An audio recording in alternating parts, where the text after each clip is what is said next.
Before Van and Bruno Roval fight, what did Pandojas talk about? Let's listen. I like him very much. He is humble. 拿统基要喏 New names coming. Josh Ivan is a nice surprise to everybody. He fights so good.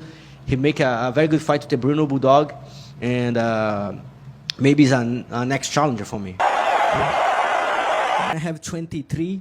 Okay. I'm working in the restaurant, clean dishes. Look that. The guy have 23 gonna fight for the belt, for the world championship. I think this guy is gonna be my tough challenger. He's young, he's hungry, and he don't make wars like I did in the past. I make my 35 professional fights tonight. And that's a lot of wars I pass through. With a lot of very good fighters. And UFC give me this new guy. I think everybody wants to see the new normal rematch for me.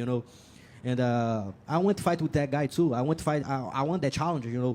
Fight with a new blood, new kid, with a very hungry. I found a couple fights from Josh Ivan. He's doing an amazing job with Rei Tatsuda. He defended all the takedowns. He beat Bruno Bulldog in the last fight. And he got this opportunity to fight with the number one contender rival. He doing an amazing job. Who can say that? And now I think that's my tough challenger. But Monday, I back to the gym. And my coach know that I'm not more champion of the world. I'm the challenger, and I know who's my opponent, and I know what I want. I want this belt again. ဒီနေရာမှာကျွန်တော်တို့တွေ့ရတာဟာဘာလဲဆိုရင်တော့ fighter တွေကလည်း Joseph Van တော့ချီးကျူးကြတာကိုကျွန်တော်တို့တွေ့ရတာပေါ့နော် Okay let's see next fight